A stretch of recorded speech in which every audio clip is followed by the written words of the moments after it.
All right. Thank you, everyone, for coming to the meeting. I'll introduce myself. I'm Jen Higginbotham. I'm the president of the Holy Cross Neighborhood Association. I want to start by thanking our host for the evening, Ball State Cap Indie Center, Arwayne Estepinal College of Architecture and Planning. So that's the facility that we're in. They're very gracious about letting us have space to hold our meetings. So this has been a great partnership.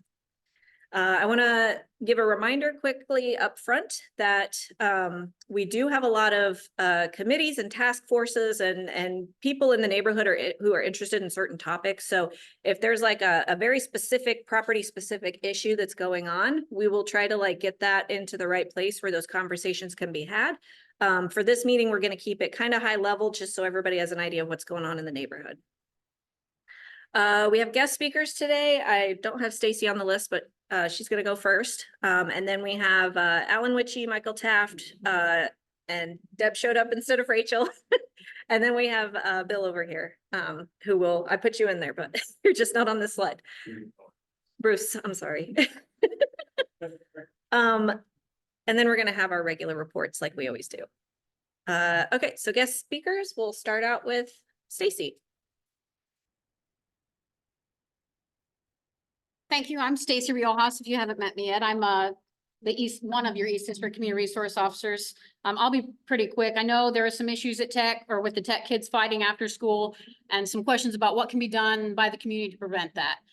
That's a hard thing to prevent because kids will be kids, but something that y'all can do is when you see things brewing, like see kids talking trash to each other or see large groups coming together looking like they might be aggressive, call 911 and maybe we can get there before the fight starts. So just be aware of what's going on. If the kids look like they're gathering to fight, call us. We can at least roll through the neighborhood to try to prevent that from happening. Another thing I wanted to talk about real quick, crime stats. A lot of people want to know what's going on in the neighborhood. Why were there 3 police cars down the street? I printed off a map of your neighborhood. This is a map that y'all have access to on the IndieGov website. I don't know if you're all familiar with it or not. I did print off instructions on how to get to it. I'm no like college kid, so they might be rough, but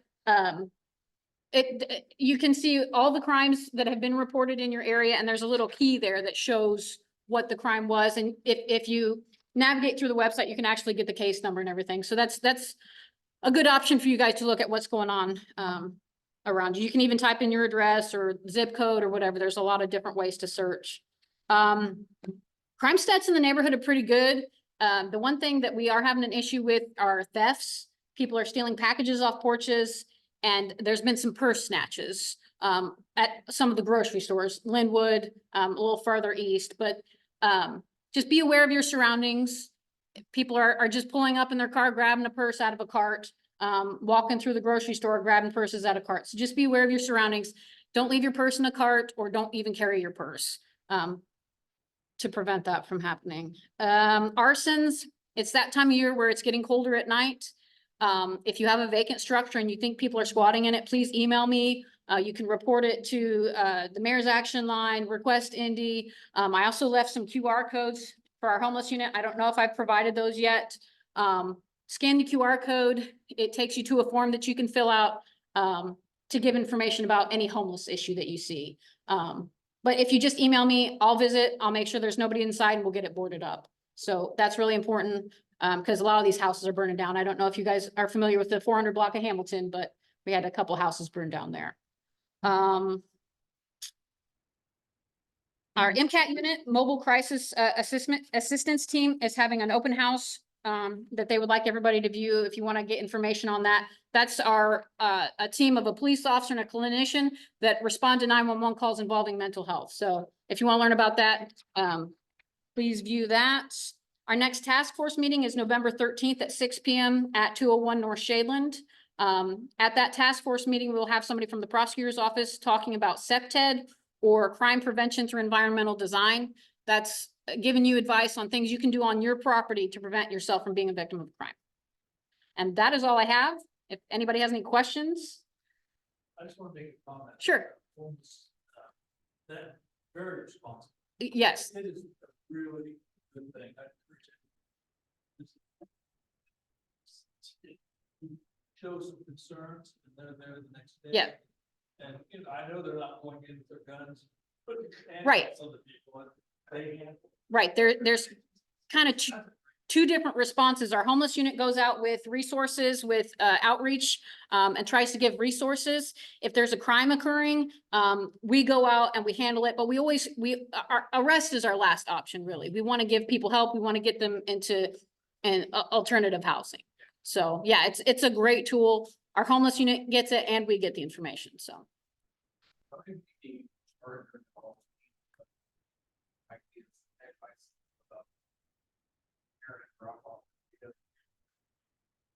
I am not privy to that information. We've got somebody else to talk about, yeah.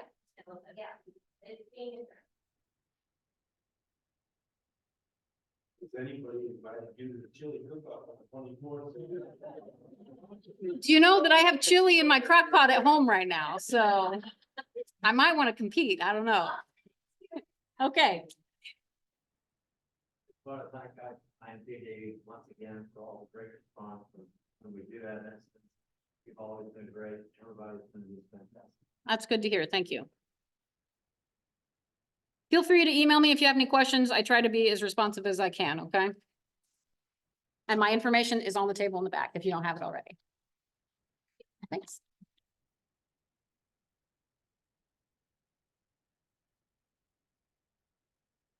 Okay, next up, we have, is Alan here? No, okay. We'll come back to him if he shows up a little late. Michael Taft is going to give us an update on 1820 Ventures. What's going on there? There we go. Should be able to use the arrows. Okay, great. Thank you very much. Yeah, my name is Michael Taft. I'm a development director with 1820 Ventures, which is a local real estate developer here in town. I think I was last here. To get the camera right and the microphone right here. Apologies. I was last here, I believe, in June, giving a brief update on our Cole Motor redevelopment, which is Cole Motor was the original name of the factory that was eventually turned into Jail 2, just on the other side of the interstate. So that is technically part of the Cole Noble neighborhood, just to the west of the interstate. But we like to include you guys as we are doing a lot of work here. We built the Gather apartments and then are working on the master redevelopment of this Angie's List or Elevator Hill campus. So the kind of the next big step we see of that is the redevelopment of this connector piece between Holy Cross and downtown. That is the GL2 property. So you may remember for about the last 2 years, we've been working on that redevelopment. And we are very close to kind of the full push to redevelop that property. So I wanted to be here just for a couple of minutes tonight and give a brief update on what's going on, and when you walk by, kind of understanding the work that's being done and what we hope to do in the future. Quick context, if you're less familiar with this part of the neighborhood, you can see that the properties are between the railroad and the interstate. Wonderful spot. And they were a wonderful spot for the industrial user that was there in the 1910s and 20s, which was Cole Motor Car Company. They were one of the largest car manufacturers in the country, I think number 4 at their peak. And then I think in 1923 or something, they had a really bad year and decided to close up shop. Ever since then, the properties were used for various industrial users like RCA and Mack Truck and a few department stores and things like that. I can run you through all the details if you like them. And then eventually in 1997, they were bought to be turned into an annex of the jail and were used for the next 2 decades for that purpose. When the city built the new Justice Center in Twin Air, they no longer had use for this property. So they disposed of it via an RFP process, and 1820, my employer, was selected as the preferred redevelopment plan to take that forward and turn it into something that is good and additive to our community. The first thing you might have noticed happening at the site, we've done a lot of work in the last 2 years, but not a lot of it is visible. A lot of it's kind of the the architectural, the governmental approvals on the historic side, a lot of financing work, that sort of thing. But the first thing you might have noticed is suddenly it's being torn down. And I like to imagine some of the conversations and speculation of what was happening. But that wing was, and I mentioned this in the June presentation, completely structurally unsound. It was the oldest building on campus and had just been built poorly from the start. And then effectively none of the users after that were brave enough to use the building. So it's been vacant essentially since its construction, or very, very lightly used. So I think the jail used it as the kitchen on the first floor so they could avoid loading any kind of weight on the upper floors. So that was a big initial hurdle, was getting historic approval from the National Park Service to tear that down without endangering the historic tax credits for the remainder of the building. The other activity that you've seen basically over the last 6 months has been the interior demolition of all of the jail components. So effectively, there's nothing left of the factory itself. There's really just the concrete structure. And so we have been removing all of the 90s CMU and fluorescent lights, jail block, which takes a lot of time and money and effort. And I should clarify, this is in agreement with the city. They basically agreed to de-jail the building, just because there's an immense amount of structure and risk when you have all of the existing building kind of covered up by these improvements that are hard to see past. So this allows us to get a really good, clear look at the original historic structure that's there and understand the exact costs to restore it. And then on the outside, we've been doing a similar work, which is removing the 90s ephes stucco-like material that was basically bolted into the facade. So we had to very carefully take out several, probably over 10,000 pins that were attaching it to the facade. So that's why it looks like it's riddled with bullet holes now. That will then be repaired professionally to be a beautiful new concrete facade. And then you'll see more recently, the lintels that hold up the brickwork are in extremely poor condition. That's the steel bar that basically is bolted to the concrete structure and holds the brick up. And those are almost not there anymore because of water intrusion over time. So that's the kind of thing that you don't know the condition of until you actually take the brick off and get in there. And so that's another one of the kind of deferred maintenance items that the city has agreed to cover before we kind of jump in as on a full construction scale. Yeah, and then getting to the main development, not much has changed in terms of the building program since what I've talked about for the last 2 years. But it is on the first floor along Market Street, the focus is kind of neighborhood connection and amenities there is a childcare center planned there, as well as restaurants and retail space. Yeah, I think about 30,000 square feet of total commercial space, primarily along Market Street. And really the focus there is to put big windows back in, reopen the street, really welcome Holy Cross and downtown residents to traverse between them and feel safe and really just comfortable moving through that space and encouraging the connection instead of you having to kind of like avert your eyes and hold yourself close as you go through that space. And we've also been partnering with the city to understand kind of the public safety challenges through there and how long-term we can address that space and keep it safe for everyone to use throughout the year, which is if you've been through there, is a significant challenge.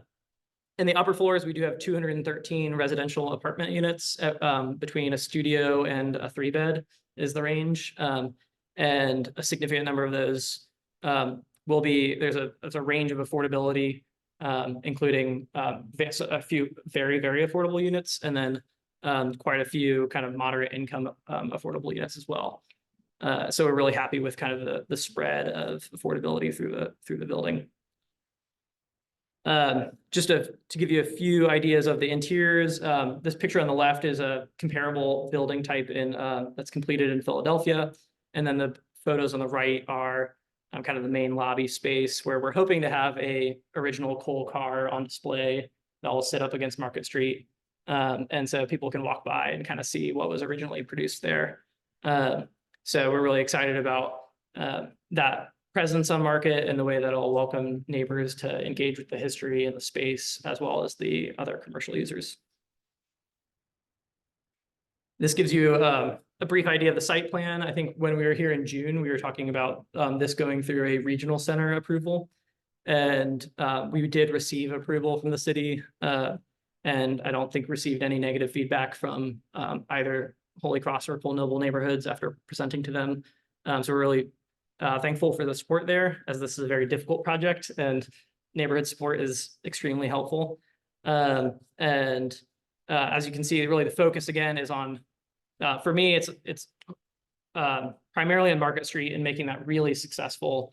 And then getting kind of the unfortunate necessary things like service parking where we can, primarily away from the street, tucked up against the railroad and that sort of thing. We do have some improvements along Washington Street to improve safety and kind of beautification along that corridor as well. I think we have final approval or close to it to remove one of the 3 lanes from Davidson, which is kind of unnecessary, and add some curb bump outs and a couple parallel parking spaces just to slow that street down and get that to be a little bit more pedestrian friendly of a space. And then in the north corner there, you can see what will hopefully be that early learning childcare center playground. So we're really excited about the ability to have safe, protected space back there for the children. And to run over the timeline real quick, you'll continue to see activity over basically the next month of that city contracted work completing.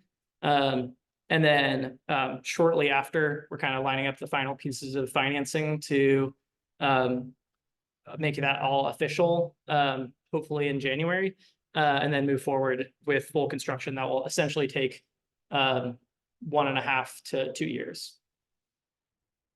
And then finally, I did want to just mention the large closure of the street at Market and Pine. We have been working with the city on the redesign and reconstruction of Market Street, which we think is going to be really successful, and landscaping will be going in over the next month. As you can see, a lot of the improvements, as well as 2 new bike share stations that will be here on Market Street. So that's really exciting. Unfortunately, at the very last stage of the project, a contractor did, I think accidentally is the word, cut into the concrete cap of a major sewer interceptor of the Pogues Run, the new Pogues Run. And I don't know the full engineering details, but basically they have had to, it's a 24-inch thick slab that sits over the entire intersection, basically, that they're having to pull back up and demolish and then re-pour. So that was an extremely bad day when we heard about that, and added about 2 months to the schedule of Market Street being closed. So not our direct fault, but we do apologize for being involved. And I think it is just an unfortunate coordination thing. It's a very unusual utility element that was not caught in the drawings or the process in the right way. So I think we are 1 month into the 2 months, but the process is not entirely communicative. So our contact with the city for the Market Street construction is not an effective contact for the reconstruction on the Citizens Energy side for that sewer cap. Is it INDOT or DPW? I believe it is primarily Citizens, and it is Wilhelm who did a lot of that work for them a few years ago, has been called in to do that, to redo that work. Yeah, so back on a bright note, we are excited for this project and we think it will be transformative for the block.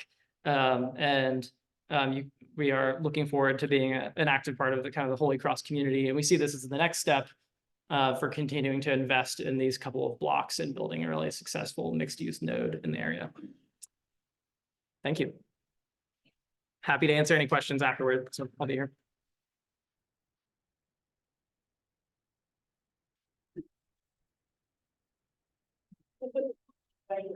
Yeah. All right, thank you for that. Let's get back to our PowerPoint. Let's see, next up, we have Deb Kuntz with IPS, who's going to give us an update on what's happening at Arsenal Tech. Handouts, we'll pass it around there. So for those on the, online, you're not gonna get these handouts, but I'll make sure that Jen has them so we can send them out. So I was here at your last meeting to just talk about the things that have been going on at Tech. A lot of them are within buildings, so things like security cameras, building automation systems. There actually has been a roof replacement at Treadwell Hall. Classroom lighting has also been replaced in all of the buildings, tuck pointing on some of the outside of the buildings. Plus, if you haven't been by it recently, you should see a brand new athletic field, a football field, as well as track. And so we want to continue to do the work to complete that project. And so what is actively going on right now is we are continuing to recable all of the buildings at Tech. And what that means is we're trying to get more speed for the internet for the students who are at every building at Tech. So that is ongoing right now. Again, a lot of historic buildings there. So it feels like we are always doing a masonry tuck pointing project and then replacement of the fire alarm to increase the safety and security. So lots of safety and security IT projects going on right now. What's coming, as I mentioned a couple of months ago, is that we do have another sort of the next project of the athletic fields coming, and that is the replacement of the bleachers. So we plan to make sure that we have the home and visitor bleacher replacement. That's going to include a new press box, fencing to make sure that they've got the security covered there, and improve the accessible pathways for those with disabilities. So that is coming. It's actually bidding right now. We are looking at starting construction in March of next year, and planned, if all the bleachers come in time, we plan to have it ready to go for the football season in the fall. So it's very exciting, and continuing to improve all the facilities at Tech. So I am happy to answer any questions that you have. I do know that there was a question earlier about, there was a comment about the drop-off area that's associated with the street. So I think that's a city project. I don't know. There may be some things that you can share that even that I know. I've checked in with my IPS sources, and I don't think they have the lead on what's happening from the city side. Basically, what we have right now is that street is going to be a two-way, and folks won't be allowed to camp out there anymore. And that the Tech administration that is aware of this and are supposed to be making a new plan for pickups. If it gets to the point where we need to have some kind of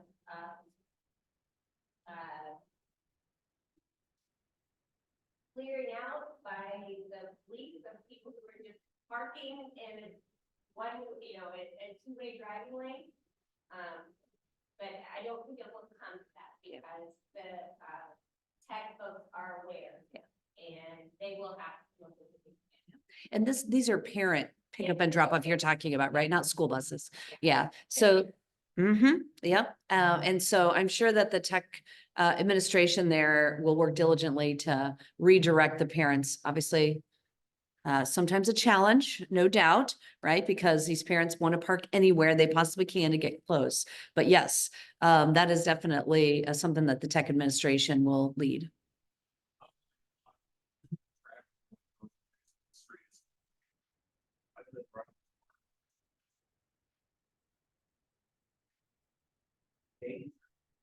Yeah. Right. Yeah. Yeah. It's a constant problem that I think, the, change from one way to two way is going to ultimately, solve, or mostly solve. Because, it's just been allowed to happen for so long, that's just how it was. And it's been allowed to happen because, well, there's a spot available, and no one's gonna honk at you too much, or anything, so. Tech has an expansive parking lot. Right off of Arsenal, like, they are going to have to figure it out. One other solution we have, so maybe at school closing out, so parents can go in on the circle. And come back around. Possibly. Parents. God. Yeah. Well, why don't I do this? Why don't I try to help get on paper what the expectation is for parent drop off so that we know what they're telling parents as well as we can communicate that to you as well. Would that be helpful? I like that, because what I've been told is that it will be figured out. Okay, So, having something more concrete would be great for all of us. okay, great. Let me focus on that and try to get out of their heads what they're planning. And so that we can get it on paper and we can share it with you in terms of what should be the expectation. That would be wonderful. Thank you. Yes, sir. Parents coming and parking in the bicycle Hmm. lane. There's 4 or 5 cars parked in the bicycle lane. They're kids. I already use that. I knocked on people's windows, somebody threatened to fight me when I knocked on his window and said, please move, and the guy jumped out of the skirt, thought he was gonna fight me. Yeah. It's incredible, the cops are not doing anything about the bike lanes. And he takes their kids to Arsenal too. Yeah, and they have to, so my kid has to like go into Arsenal Road to get around the cars. Right. Hmm. So even if the two-way, they're still gonna ride, so that's not solved. So we need to do something about fixing the bike lanes, so there's actually ballers there that they can't get in. Yeah, make them closer, so they can't actually. come. I mean, Okay. Yeah. I mean, there's a, So that's a dual DPW plus IPS. plus Right. Police, Right. solution. Right, because there's enforcement, right? We have a plan and then there's, okay, does everybody agree with the plan? What's the expectation? Then there's the training of the parents for all of you who are parents and have done drop off, right? There's always training of the parents. There's remedial courses for the parents. And then there's enforcement, right? There's all parts of that are a piece of it. Have parking seats. Park in our neighborhood. They don't want to be told they can't come to the park. Have you found one gotten better those ways? It's gotten way better than the ones that. Okay, good, I mean, I know, but, It's still bad seats. okay. All, we don't look at all the business that high school. It's bad. Yeah. The ones we have that park out in the neighborhood, we sit there and just laugh all day and. Hang out, yes,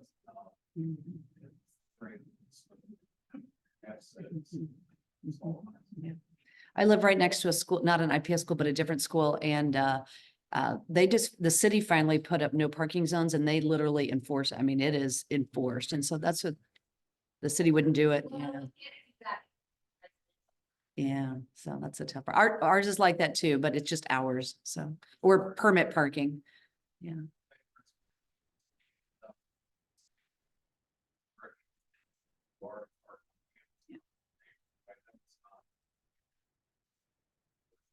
Right.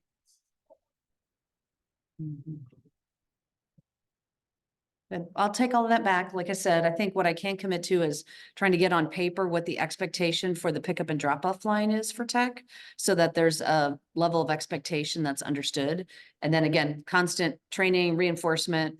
It will get better. It's never going to be perfect, but we can definitely, again, I'm confident that the tech administration is going to take the lead on this. So. Yeah, absolutely.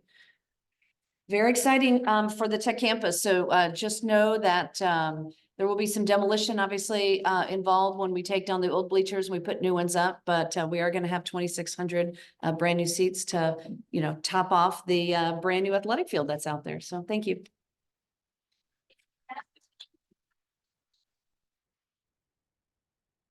Okay, let's see what we've got next. I think we've got, Bruce Koval with the Southeast Gateway Planning Study. Pull the website up. I can try. Where am I looking? I haven't been here in a while, but hi, I'm with the Rethink Coalition and good to see Michael Rethink again. website? What? Rethink website? Rethink 65-70. I hate it when people come in and say, no, just go to our website and do this and do, but go to our website. It's excellent. I have a reputation for, right. I have a reputation for being able to talk for about 45 minutes, and I am going to fail in that reputation tonight. But this is just the front page of our website. It's sensational. They've done a great job with it. And we talk about what it would mean if we recess the interstate as it goes in and around the inner loop around the city of Indianapolis. 1820 Ventures would be very excited to know that the interstate right out here would go underground, and maybe that the railroads would get rerouted around the city, and maybe we would have an electric commuter line coming in through the middle, and maybe you'd have a high line right next to the court. These are visions, but what's very real right now is we have been working for years now to get the funding from the federal government to study and to begin to plan what would happen if we began to recess the interstate around the city. And the study area is going to be roughly what we used to call the South Split. We'd love it if you would rebrand with us to the Southeast Gateway. We don't like the idea of split. And if you look right on here on the website, you'll see a whole lot of really good information on what it means to really recess the highway. What I want to just do today is invite you to go. If you scroll down, it's really even right. I'm just looking for it. It's right at the bottom there. It's at the bottom of the very front page, Southeast Gateway Reconnecting Communities Planning Study. If you just click into there, you can see where you can get put in on our invite list. We're going to do our first workshop on Tuesday, October 29th, 6 o'clock at Switchboard 801. We invite everybody to come. We're gonna have a lot of hands-on things there to see and do. And we plan to do about 4 or 5 public workshops with very hands-on, exposing, showing people the things that are being studied, what's being talked about, as well as trying to turn that into community engagement so that we can find out what we don't know, and we can find out what the people who live in and around this interstate and these communities would like to see for their future. And then we're applying then for more money right now, which we're pretty confident we're going to get. And that would be engineering and design drawings for what would then eventually be a whole rebuild. I know you all think after the North Split, that was like, oh, thank God, there's no more construction. I'm here to tell you that they will be working on the interstate highways for the rest of our lives. And many of you are younger than I am, okay?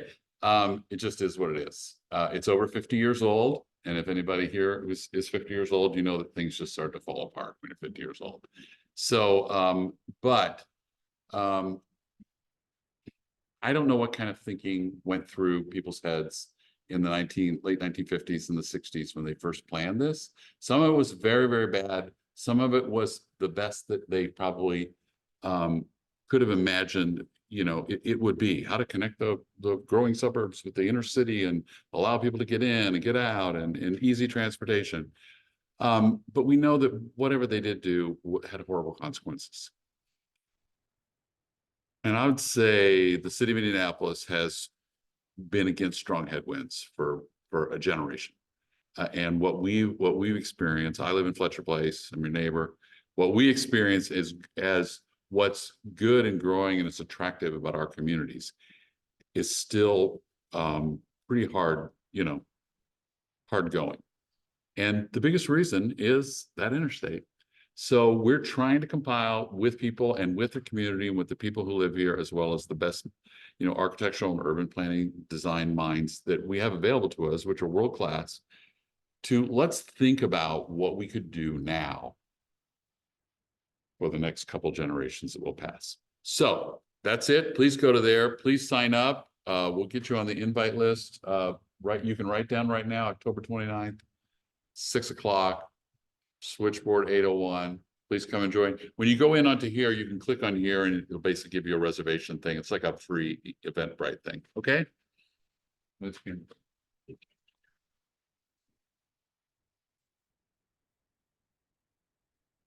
you, Bruce. Let me get us back into the other one. And there's that information again. If anybody just needs to write it down real quick.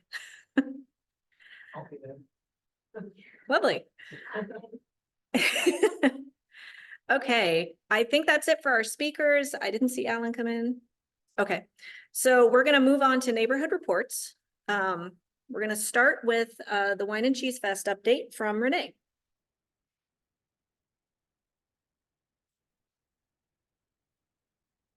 All right. Short. Okay, so we've already got our date for next year's Wine and Cheese. Save the date, tell your friends. We're actually going to start planning next week. We're going to start doing some of our big decisions next week. So we'll have some more information to come. I want to let you guys know we're going to be looking at how to recruit volunteers from outside of the neighborhood, because a lot of folks, even that were in this room, spend a lot of time volunteering, and it's a lot to ask. So we're going to start looking for volunteers outside of the neighborhood. If you know an organization who might be looking for volunteer hours, National Honor Society, Scouts, anything like that, let me know. We want to kind of see who we can get involved with, maybe helping to do some setup, maybe like getting the trash, picking up that kind of thing. So let me know if you think of any organizations. So July 26, 2025, timing's probably going to be the same as what we had this year, but we haven't nailed down the exact timing yet. Any questions on Wine and Cheese? Okay. Foundation. Our balance total is just over $32,000. We have a little over 8,000 that's restricted for different projects, and then about 16,000 is set aside for from Wine and Cheese. And what that is as you can imagine, we're going to have deposits. We're going to have to put down potentially before we have some of our sponsorship dollars in. So we set aside some from previous years so that we can pay for some of those down payments for deposits to be able to get things like dumpsters, portalettes, stage, that kind of thing.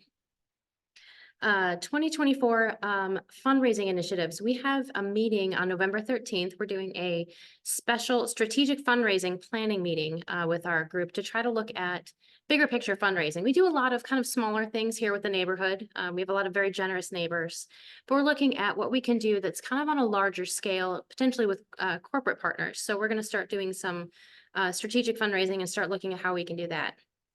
Smaller scale, we have our signs available. There's an example of one right there. If you don't have yours yet and you want to get one, I've got a QR code. You can scan it and put your credit card in and take one with you today if you would like. We also have leftover Wine and Cheese shirts from this last year. We have some of the koozies, and we have some engraved wine glasses that we had bought as sponsor gifts, and we had a minimum we had to buy. So we have some of those left. If anyone would like to purchase any of those, let me know. I don't drag all of that stuff with me everywhere. And then we are going to be taking donations at the chili cook-off. I cannot sell you the beer left over from the Wine and Cheese Festival, which has been in my climate-controlled house. It has not been sitting in my garage. But if you would like to donate $5 at the Wine and Cheese Festival, I will have a cooler full of cold beer. Similar to what we had here. Sorry, at the chili cook-off. Yeah, at the chili cook-off. Sorry. Yeah, sorry. From the Wine and Cheese Festival at the chili cook-off. So if you would like to have some beer and you want to throw $5 or more in, you can have some beer. And I'm not talking like a beer. Like, I'm not going to ask you like $5 a beer, you know, be responsible. But anyways, cooler full of beer at the chili cook-off. And if you have other ideas for fundraising, let us know. We're actually working with Katie Harris again.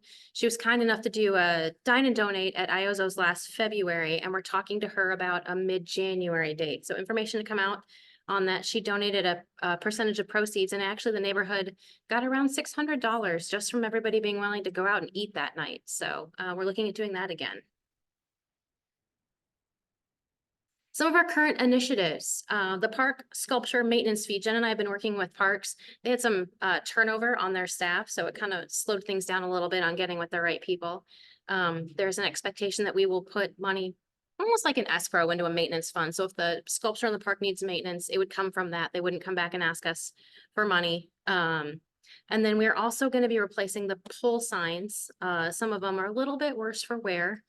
So we're looking at replacing, I think it's about 22 signs. And in looking at our finances, we decided we want to do just a little bit of fundraising so that we're not going to deplete our account for what we have available for non-restricted funds. So we're going to do a little bit of that. And then we're going to get going on getting those replaced. And then we have an idea that came in. We have a form on our website where if you've got ideas for fundraising requests or projects, you can put it on there. And someone said on there, they would love to start up welcome packages, like not baskets necessarily. No one wants a basket, right? But something where you welcome folks to the neighborhood, maybe some neighborhood swag of some kind, and then have neighborhood businesses have coupons or little gift cards or whatever, just to get people acclimated to what's available in our neighborhood. So I thought that was a good idea. I talked to the foundation group about it. They liked it. But what we do need is the foundation's interested in backing it financially, but we'll need some volunteers to manage the process. So if this is something that you think is interesting, you'd be interested in participating in that in some way, let me know. We're again looking at someone to kind of help manage going out and getting those items from the businesses in the neighborhood potentially, and then also helping us find out who those new neighbors are. And I know we've got a few realtors in the neighborhood. We might lean on you guys to tell us when new people are moving in so we know who these folks are. And then over on the right side of the slide, that's the information about our request form. It's right on our website. You just submit the form, complete it and submit it. We may have a few questions for you, and then we discuss and vote on anything that we will potentially back financially at the next foundation meeting. We meet every other month on the odd months, so January, March, etc. Any questions on anything about the foundation? Okay, thanks, guys.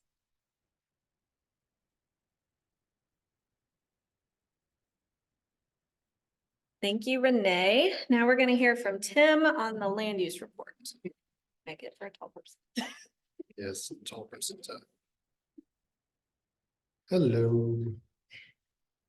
Okay, I'm going to talk about the townhomes that are going in on New York and Highland. This was a topic that was brought up during the last meeting, so I just wanted to give a brief update. We've been in communication with the developer time and time again, and this has gotten redesigned several times. The hearing date has gotten pushed back and pushed back. But I think we're in a much better place now. So right now, the hearing date is set for October 24th, if anyone is interested in attending. With this recent revision from the developer, the land use committee is not going to stand in the way of this project. So we are okay with what they've done here. I'm just going to briefly outline some of the major changes that they made that especially got us to be okay with it. It is going to be a big structure on what is right now an empty parcel of land.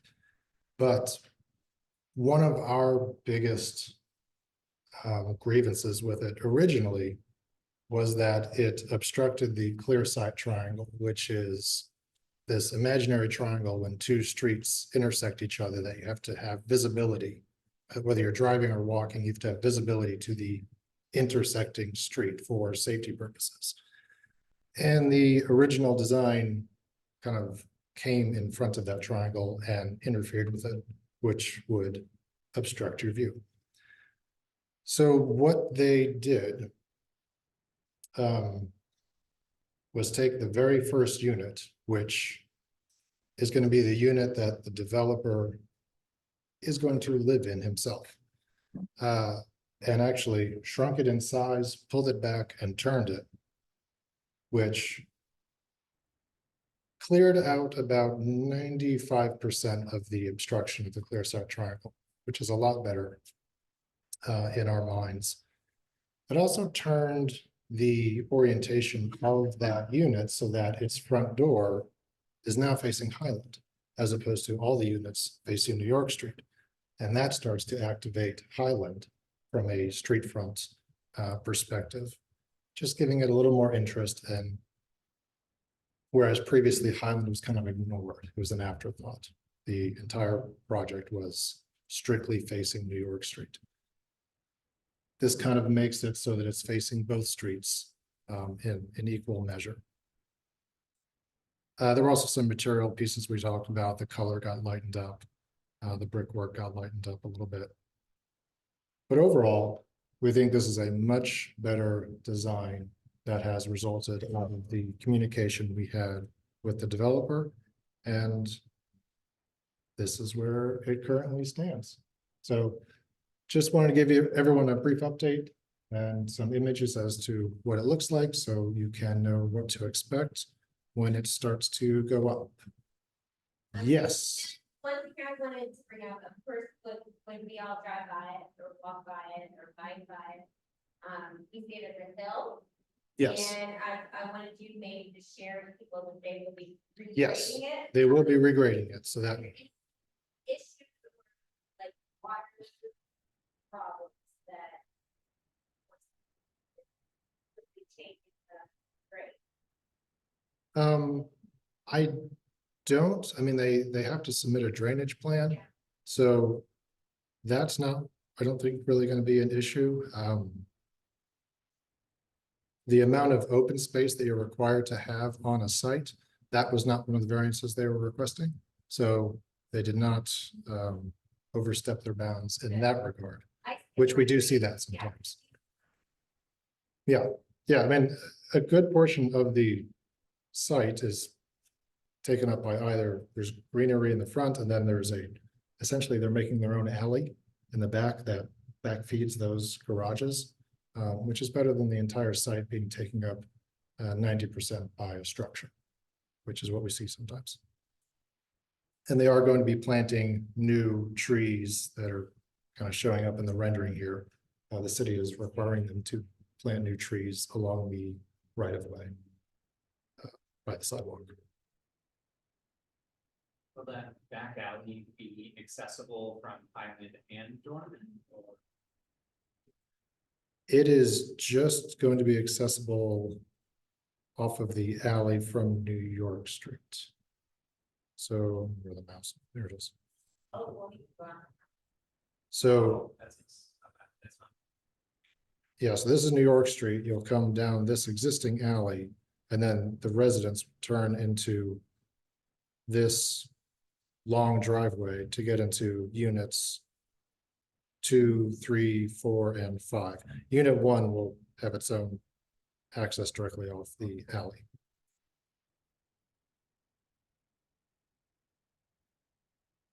Yes, Trini. That meeting here, at what time? They're usually at 2:30.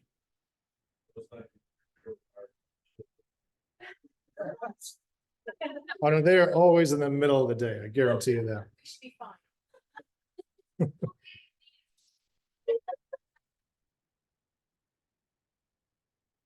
Anything else? All right. Thank you very much.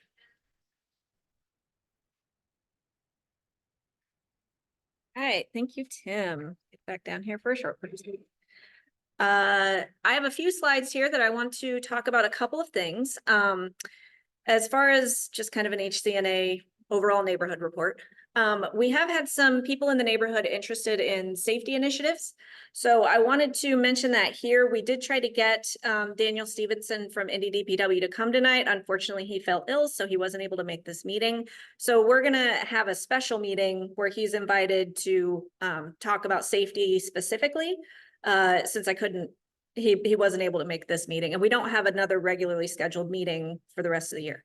So if you are interested in participating in that, we kind of have two spots in the neighborhood that people are really interested in right now. It's the corner of Davidson and Vermont, and then Arsenal Avenue in general. There's concerns about stop signs, speeding, just general safety in all those areas. And so if you use the QR code there, you can sign up in the little form, and I'll make sure that you get notified of that special meeting that we're going to have. We'll try to get that in a newsletter so that people can know when that meeting is going to be. Did you want to say anything specific? Yeah, I'm sorry, I do want to throw out that Megan and I met with city with Zach Adamson, who you all might remember, who now works with DPW, and also our counselor Jesse. We met with him this week. I would be happy to talk with any of you about what we did about Davidson in Vermont, but I'm happy to report that at least some cross traffic does not stop. Signs were put up on the Vermont side, which I think makes it more safe. I saw that I drive through there almost every day or walk or bike through there almost every day. So those are up. We also have a emergency request out to NDOT to fix the problem with the shrubs and trees and such that are blocking being able to see through there. So those things are already happening, and Megan and I were able to do that as just 2 people in the neighborhood. So everyone should feel like we can do this. And it was pretty easy. Yeah, so that was the Davidson of Vermont, and then on Arsenal Avenue, they had a meeting with that Jesse came out to talk about it about 2 weeks ago. So there's some movement happening in the neighborhood. If you want to jump on that train and be involved, please sign up on that list. The QR code is linked to a form that requires a password, and when you use the password, it says you do not have access to view it. You know what? They don't really want you to be on the task force. I know they don't. It's just you, Cliff. Oh. All right, let's see here. I gotta find the sharing restrictions so I can make sure anybody can sign up for it, but I don't know where to find it.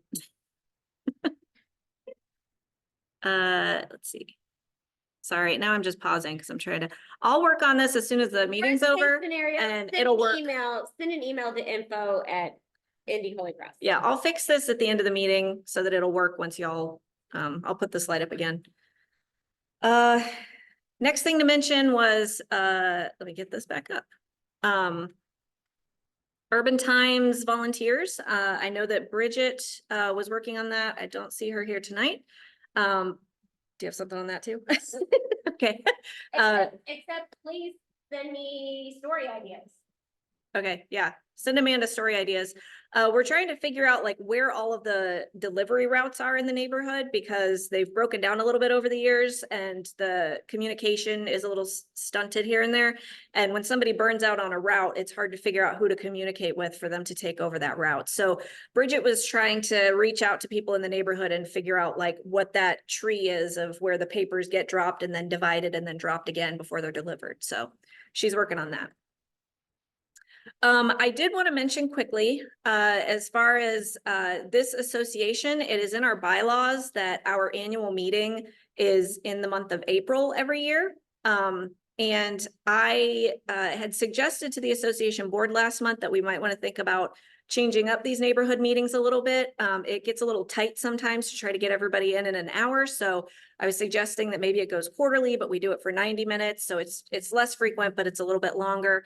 We're not set on that yet. That's not set in stone, but I will probably bring this as a proposal to the next time this group meets, which I think will be in, what did I tell you? February, something like that. And I'll probably bring up, I can't do it tonight because you have to do like certain notifications, but I'll probably bring this to the group then so that we can talk about whether we want to make that change to the bylaws. I was suggesting that we change the bylaws just to say that it's either the first scheduled meeting of the year or the last scheduled meeting of the year. And that way, if we need to adjust for other things in the future, we're not tied into it. So that's just a heads up. As always, I mentioned the voluntary dues, $20 per household per year. We've got a lot of ways for you to contribute those. We don't do a great job of keeping track of who's done it because it kind of goes through the Square account. But if you feel like you haven't done it for a very long time, then there's the QR code for you. We've had some trouble live streaming these neighborhood meetings. So we are now testing out just recording these meetings as we do them. So I've got it recording right now. And then I will be posting those to the YouTube page afterwards. So hopefully we won't have any like dropped connections or issues for people who want to watch the meeting without coming. If they have conflicts or they're unable to make it, they'll be better informed because we'll be able to post it. I'm going to run through a couple of upcoming events. So Amanda's up first for the fall cleanup. We got about in about 6 minutes. Okay, yeah, no, nobody knows how much I want to get out of here at 8, as much as me. So we are meeting at 9 o'clock at Redev on Saturday morning. I'm gonna have coffee and donuts. I am decent at making coffee, but, your results may vary. We're gonna make some, give folks ideas of where to go to do the cleanup. This is the fall cleanup, so we don't do curbs. And we don't have pickers from Marion County Health Department like we do in the spring.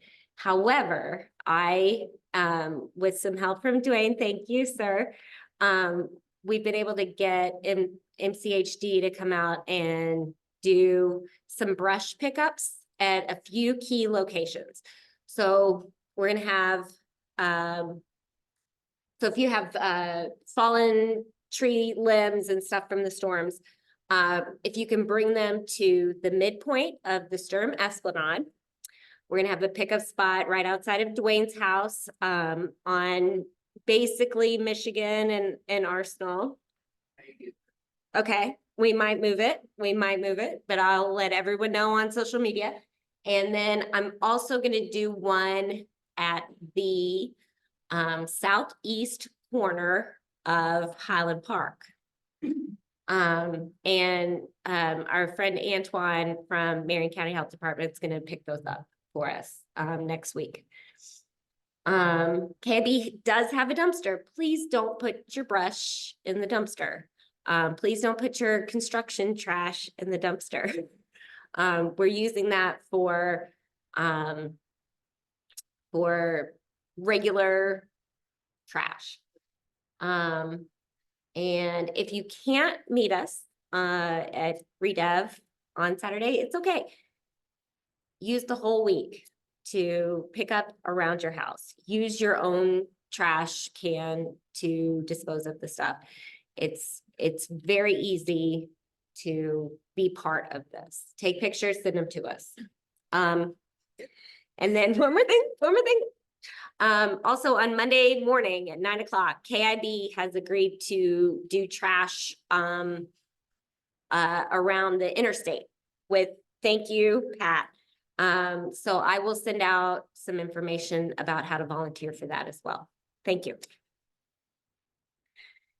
Thank you, Amanda.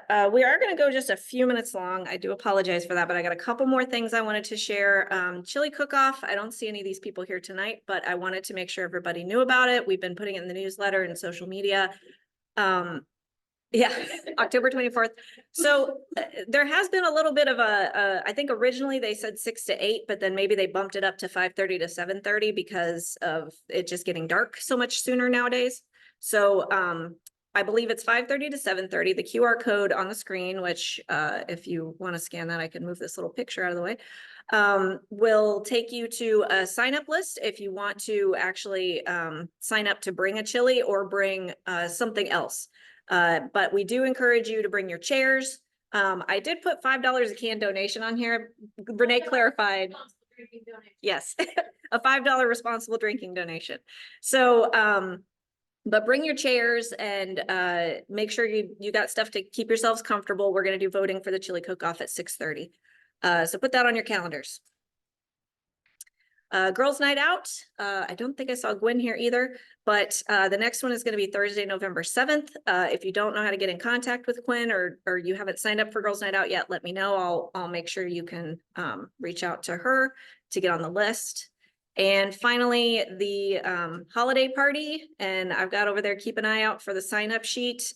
We are going to have it at the Liederkrantz again. They've agreed to host us on December 10th from 6 to 8. I believe they're going to have the cash bar open as usual. I think it's a nice little fundraiser for them when they're able to host us. And so we will be doing a pitch-in for the food at the holiday party. There's not a sign-up sheet yet. We will be sending something out just so that people can kind of sign up for different things. And if you'd like to help with like decorating or music or anything else that you have ideas for, please reach out. Happy to have the help in kind of putting it together. As it stands currently, it's going to be a great time to hang out with people and share food. And so if we're going to make it something more, please reach out.